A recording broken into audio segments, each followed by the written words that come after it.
ഈ ലോകമെന്നുടെ സ്വന്ത നാടല്ലതാൽ ഞാൻ പരദേശിയാണീ ലോകേ. ഈ ലോകമെന്നുടെ സ്വന്ത നാടല്ലതാൽ ഞാൻ പരദേശിയാണീ ലോകേ.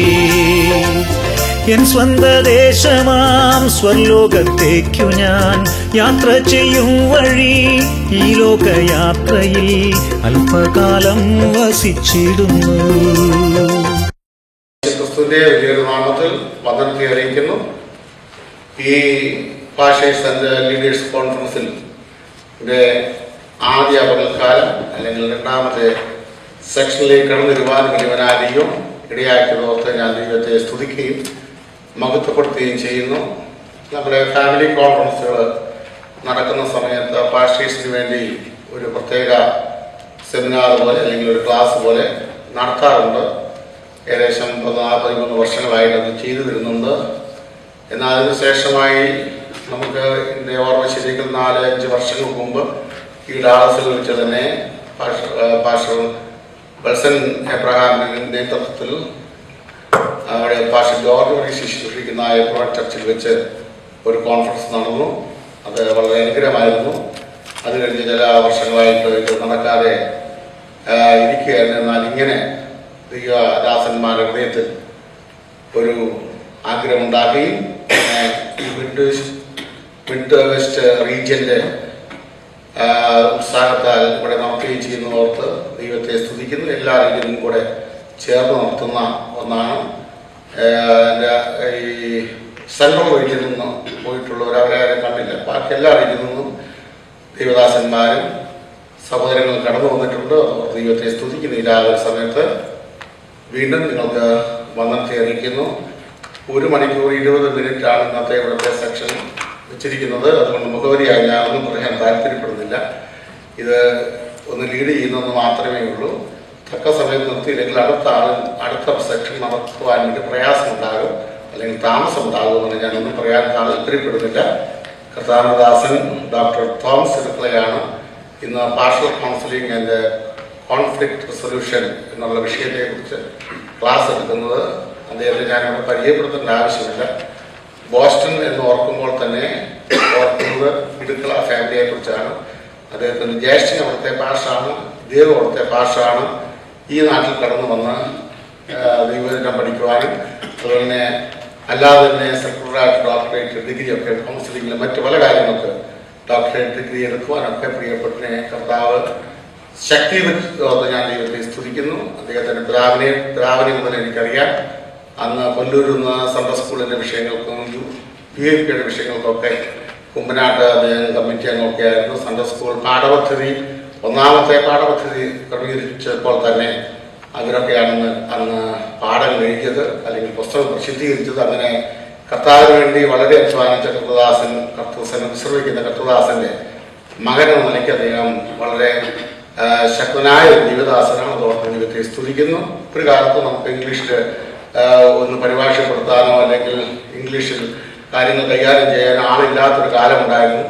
ഒരിക്കൽ വിദേശത്തുനിന്നൊരു മിഷണറി കുമ്പനാട് കൺവെൻഷൻ വന്നപ്പോൾ എറേവേരിയിലുള്ളതായ ഒരു സമുദായക്കാരനായ ഒരു പ്രിയപ്പെട്ടവനെ വിളിച്ചാണ് പരിഭാഷ കുമ്പനാട് കൺവെൻഷൻ നടത്തുന്നത്.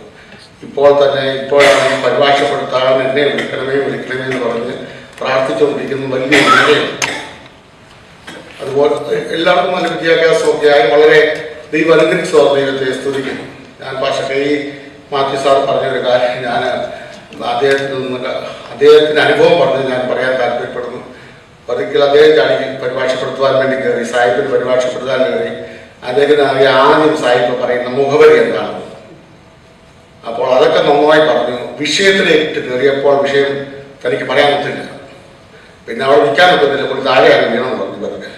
പിന്നെ കുറച്ച് എടുത്തുകൊണ്ട് ബംഗ്ലാവിൽ കൊണ്ട് കിടത്തി വെള്ളമൊക്കെ തളിച്ച് കണ്ണ് തുറന്നു നോക്കി വേറെ ആരാണ്ട് പരിഭാഷപ്പെടുത്താൻ കയറ്റി. അന്നേ കാലത്ത് അങ്ങനെ ആയിരുന്നു. എന്നാലിപ്പോൾ അങ്ങനെ വിദ്യാഭ്യാസമുള്ള ഡോക്ടറേറ്റ് എടുത്ത ദൈവദാസന്മാരെ നമുക്ക് ദാസിമാരെ കർത്താവ് നൽകി തന്നിരിക്കുന്ന ഓർത്ത് ഞാൻ ദൈവത്തെ സ്തുതിക്കുന്നു.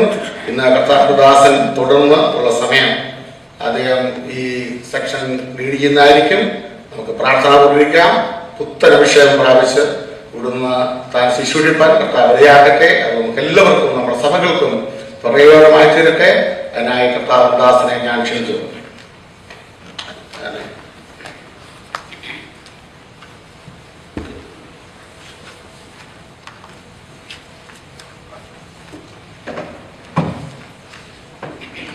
Good morning. Good morning. It's a great honor to be with you, especially in the city of Dallas. I want to thank the presiding minister, Pastor K.C. John, Pastor Shaji Daniel, P.C. Jacob, and all servants of God from New York, from different parts. Yes, good to see Pastor Wilson Abraham. And there's a great saying that by shoemaker, small is beautiful. In some conferences, when I go, I see big crowds. Some conferences, it's small. We have no idea. We have no control. But one thing is clear, that God is here, right? That makes a big difference. And also, as Pastor K.C. John said, if you can come a little to the middle area, that will help my neck. I don't need to twist quite a lot. Come to the middle portion, and preferably to that. I have a lot of slides to cover. I'll be going very fast. Today I'm going to talk an important topic, and I'm sure that this information will be useful for your personal life more than the ministry. How many of you can say amen? Amen. That's where the big challenge comes. Your family, in your marriage, and the fundamental principles controlling all this human behavior, it all starts in the human heart. It's become a wider circle, little by little, than the church and the community. Over 85% of the pastors experience conflict to some degree. And more pastors are now handling church conflicts than the actual ministry. But poorly, and a good number of them ignoring it also. Majority of the pastors in the recent survey said they handle conflicts pretty well. Then these investigators asked the church members, is it true? Majority of them said no. Well, that's going to challenge our perception towards counseling, conflict resolution. You check with the people in your church how you are doing. Many times when we have a good message, few people will come and say, Pastor, you did a good job. But when our message, our performance is not to the expectation of the people, they don't directly confront you. But behind the scene, they will comment. Some pastors ignore, some pastors learn from it also. Because we have a choice. Unmanaged conflict cost pastors, number one, more than anyone. Then their families, church, and the kingdom. If you put in dollars, it's billions of dollars effect. And 85% of the church members who left the church, being contacted by investigators, surveyors in this country, the beauty is they will go and find a reason. In our culture, it's very difficult to get any response. Thus, we use American statistics quite a lot. The primary reason that people leave the church is a conflict with the pastor. When a member has a problem with the pastor, that is somewhat different from the conflict from a believer. They don't feel comfortable to come to that church. That is true with the workplace too. When an employee has a problem with the boss, it's very difficult to continue. Same situation. Basketball coach Pat Riley once said, if you are not getting better, you are getting worse. Simple. I did a survey in 2009 with 780 families, mostly adults, which include pastors, adults, and young people. I did the survey again and again because I was concerned about the survey findings.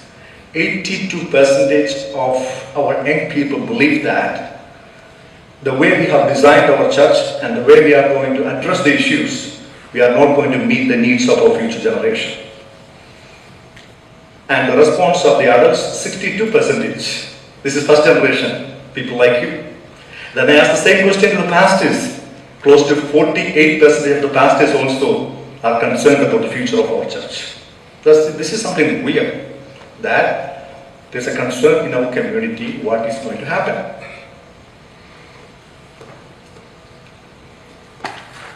And most people who are sitting here, those who are above 50, know that maybe 20, 30 years we will be God's, Allah will be here.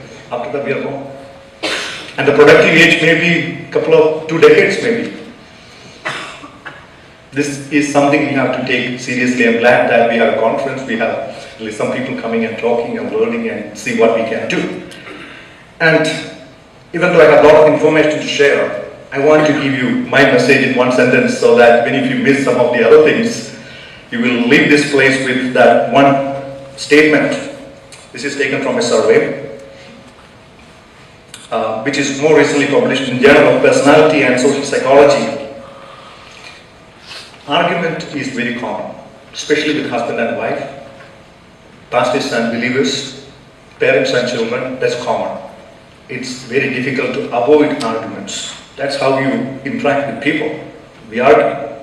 But one phrase that helps you in any situation, always, even though sometimes you don't understand, you don't agree, you don't have a solution, one statement which helps you. I see where you are coming from. Can you say with me? Anyone? Anytime. You don't need to agree. Just say, I see where you are coming from. You can bring that person to cool down.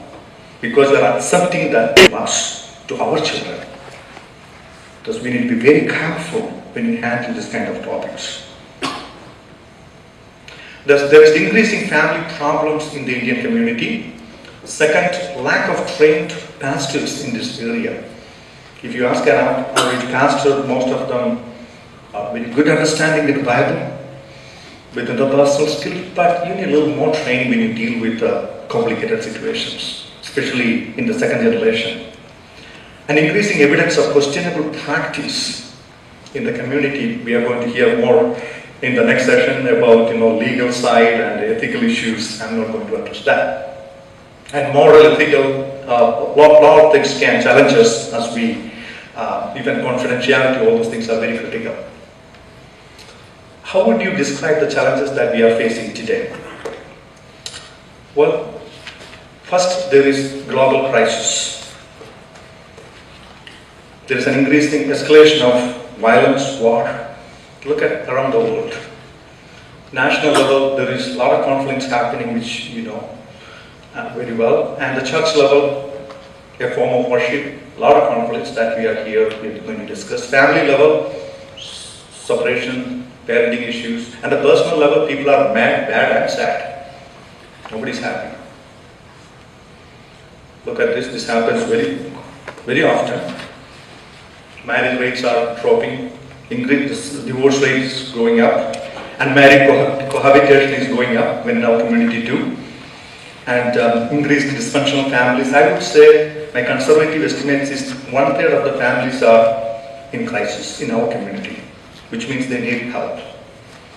And changing attitude towards marriage and family. Alternative to marriage, homosexuality, abortion, extramarital relationship, virtual pleasure, all the increasing trends. And 25% of the families do have domestic violence in our community. It's not been reported. Less than 1% of the time it is reported. These are very common things that happen in the Pentecostal Malayalam families, not being reported. At the personal level, when you look at, traditionally people thought that drugs and alcohol was the big one that is destroying families. It's been now replaced with anxiety and depression. Now, the most recent survey shows that it's pornography which is worse than drugs, anxiety, and any other problem combined, because it's affecting a significant number, which is bringing more mental health troubles and destruction of families and ministry. Even seminary students are infected by this. Is the spelling is right? Pornography? Is it right? I think it's right. This is a simple instrument I've been using for the last 20 years, especially for pastors, very easy. part of my job is to develop psychiatric instruments back in the McLean and Howard. I enjoy that because precisely you can measure things within 5 minutes without going through a whole kind of discussion. And this is a simple way for pastors to assess a situation, a counseling situation or a conflicting situation. You may start with, how is your relationship with God? We ask that question very often, but in a more way, on a 5-point scale. 1 meaning not at all good, 5 meaning excellent. And keep that number in your heart, then you finally add. It's only 5 questions. Second, if you are married, how is your relationship with your spouse? Or with your children, with your parents if you are not married? Simple questions. Third, how is your relationship with your pastor or fellow believers? If you are a student, what about with your teachers or with your colleagues and boss back at workplace? Well, what about in-laws? That's a big predictor in our community. Your peace of family is determined by your in-laws most of the time. Number 1 predictor, more than anyone. And you add it. If you got a score less than 10, call 911. Just kidding. You need help. That's a very simple one. I will do it again and again to see whether it is consistent or people are making it. If it's between 10 and 15, I would say, well, yeah, okay, you don't need any crisis help. You need coaching, I would say, not counseling. You need mentoring, some support. If it's greater than 15, you're doing very well, but always look for opportunities for improvement. If you got 25, I think you're ready to go to heaven. You will be here.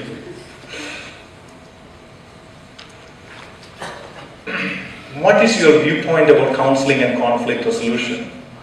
I developed these 3 areas for the last 20 years as we are working primarily with our Indian community. Majority of the parents and pastors have a traditional viewpoint. It's a cultural view, it's an Eastern view. Nothing wrong with that, don't feel bad, because that's where we are coming from. That's our background. That is true with any other immigrants. They come first generation, mostly they hold a traditional view. And the people who are not brought up, or if you are here for a long period of time, you may have an American, rational, secular view. And then on Sundays we have a biblical view, which means whatever we have in Jesus, God is good. But we are sandwiched between this American, Indian and the Christian worldview. Look at the flag here, American flag, left the Indian flag. Most of the churches, when they go a cross also, that is our problem. We are sandwiched between all these views. It's very difficult for our children. First generation know how to handle this, but when it comes to second generation, they find it very difficult to handle these 3 views. The problem here is, I want to get a little more detail on that. The traditional view focuses on families, not on the individuals. A lot of emphasis on the external aspects of the situation. And the American view, as we heard yesterday from Dr. Wilson, that it's more personal, private, and there is internal focus too. And then Christian worldview is kingdom focus, which means an eternal value-based system. Well, that's an external focus for the first one. There is an internal view for the personal view, and there is an internal view when it comes to the kingdom. It's very difficult to handle. Depends upon your age, your ethnicity and background. This will determine whether you are going to help people or you are going to create more conflicts. How you can balance this? It's like a big head, a small heart, and no hands. You can imagine a person with a big head, small heart, with no hands. That is basically what happens when it comes to practical Christian life. How would you describe even people? What's your understanding of people? Well, Sigmund Freud, as you know, father of the modern psychology and psychiatry, he made a significant contribution. But the only downside is he built his theories based on people who are abnormals. He studied people who had a messed up life. Therefore, his theory is people are bad. That's where he's coming from. And psychiatry believe that fundamentally people are bad. Their thoughts are bad. Then the second one is Martin Seligman, a Harvard psychologist. He said, no, people are not bad, people are good. The whole modern psychology is built on that. Then in between you can see Abraham Maslow, a very common one I have studied. People are neither good or bad. They are neutral. Basically the whole psychiatry, psychology and counseling is controlled by these three schools of psychology. People are bad, people are good, and people are neutral. The question is, what do you believe as a pastor? That makes big difference in helping people. If you believe that people are bad, why you are a pastor? If you believe people are good, then what is your job? The Bible don't allow us to say people are neutral. That is the humanistic perspective, that people are neutral. I think fundamentally when God created Adam and Eve, they were good. Because of sin, they got into the bad state. Only through Christ we can be brought back to that status. Therefore we have a mission to help others, that is counseling. And the ministry is all about. Now, what are the approaches to this counseling? Yes, predominantly in the healthcare system, the medical profession controlled, even before counseling, psychology, medical profession controlled the healthcare system for hundreds of years. Psychology, every branch just came under doctors being on the top. And they've been handling the physical aspects of the problem. Then psychology said, no, that is incomplete. There's something called mind. And if you look at the most powerful lobby organization in this country, American Psychiatric Association, they decide who is normal and abnormal. Because they control the healthcare system.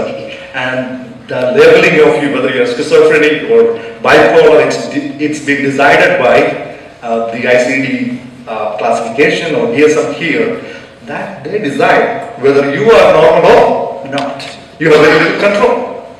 And then the pastors came and said, well, no, there is something more. There is a spiritual side. All of them are right, but independently they are wrong. We need to have a holistic approach of the situation. That's what Jesus anytime looked at a person. He's not looking at the medical side or just the psychological or spiritual side, looking at the total person. Many times we ignore that. That's the way to help in counseling or conflict situation.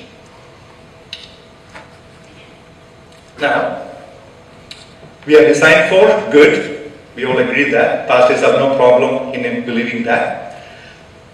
We are damaged by evil, that's a fall. That's why we have conflict resolution and all this counseling needed. We can be restored for better, that is redemption. We are here this morning, sent together to help one another, that is mission. That's why we need to have conflict resolution. What is Christian counseling? I'm not going to get into an elaborate discussion on Christian counseling, but just for the sake of discussion, I want to bring a basic understanding.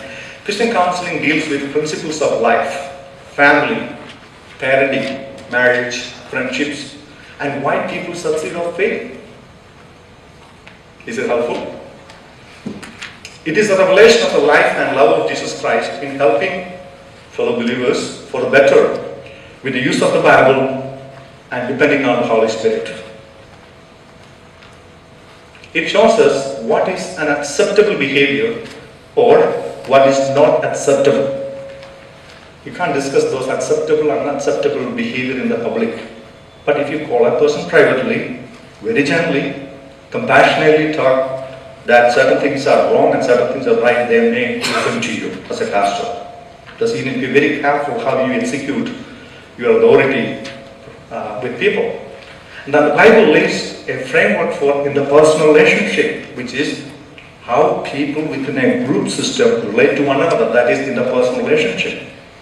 More recently I have been doing a research back in the hospital, and the hospital rating is very important. For example, McLean Place, the largest psychiatric hospital, which is number one for the last several years in this country, And the secret of how they more than providing the treatment for these patients and all the technology and the resources, we found that it's not about treatment, sometimes the patient value, whether they are treated with respect and dignity, whether the nurses and the doctors are listening to the patients carefully. These are the driving factors of a hospital, more than the research, more than the treatment. That is true. You may be doing everything for the church. But the point, you don't respect people. If you don't listen to people, you are not going to impact our community. This is very important when it comes to counseling and conflict resolution. In our culture, we respect people, but we don't express it. Especially with second generation, that is very much needed. First generation can understand. They understand your heart, not the second generation. Now, what are the methods that have been used? This slide is very important. I'm not going to give you clinical definition of counseling, but a basic thing which you can practice in your church when you go back. How you can practice Christian counseling, even in, this is a 3 minutes orientation, how to practice. 50% of the time, a pastor, a counselor, need to do is just listen to the person. You need to develop that skill. Sometimes it's boring, sometimes it doesn't make sense, sometimes you know where this person is going, but still listen. That will have therapeutic value, healing touch. That may be the problem. Second, support. I intentionally put that picture back in Kerala. You know that especially the banana plant, when it is very heavy to handle the plant, all our patients does is just simple support. No counseling, nothing. Just that support will have to take care of that plant. Many of the situations, all they need is that support. But sometimes we spiritualize, we make complicate, get into the womb-to-tomb history, no need. You try that. First listen, second, if it's not work, support. It can be spiritual, social, physical, whatever. The third one is an insight, especially if you are dealing with an abusive husband or a rebellious child or an alcoholic person. This listening and support may not work in the long run. They may control your time and resources.